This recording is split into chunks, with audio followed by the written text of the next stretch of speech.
Do politicians legitimately get physically scared in parts of what they have to do? Oh, look, it can be a completely harrowing job. There's no doubt about that. And the first time you stand up in question time, it's a little bit like playing cricket for any cricketers out there in the audience. You know, you go in and open the batting, and I used to open the batting a bit, and, you know, there's a quick bowler comes down with a new ball, and you're trying to see if you can see it well. And it can be a really harrowing experience. There's no doubt Question about that. time? And I think every politician has felt that, and if they say they haven't, they're probably not. They're not being completely honest. But look, I think it's also enormously rewarding. It's easy to look at the downsides of politics, and of course there's lots of those. But the upside is you're making a difference to the future of what I consider to be the greatest nation on earth, Australia. Sure. And you know, that's a real privilege. And I remember and try to always remember that it is such a privilege to be able to play that role.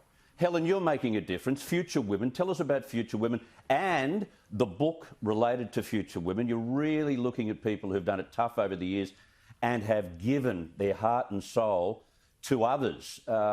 Fabulous book. I've sifted through it before we came on air. Tell us about that too.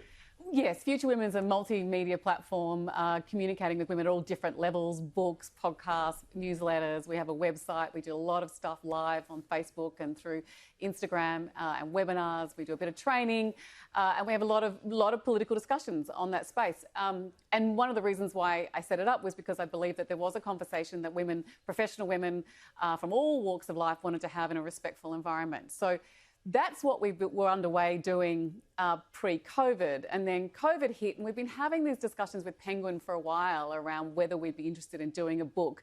And my fabulous colleague in Jamila Rizvi and I went, well, we're not going to have as much to do with COVID, so why don't we crack on with a book? And it was her idea. I've got to give her the credit for it. She had this moment, and she's had some medical conditions where she really just wanted to talk to her grandmother about how you do proceed in an environment where you're not allowed out. She's in Melbourne. She was immune compromised. She has a small child and was really feeling the pressure from a number of perspectives.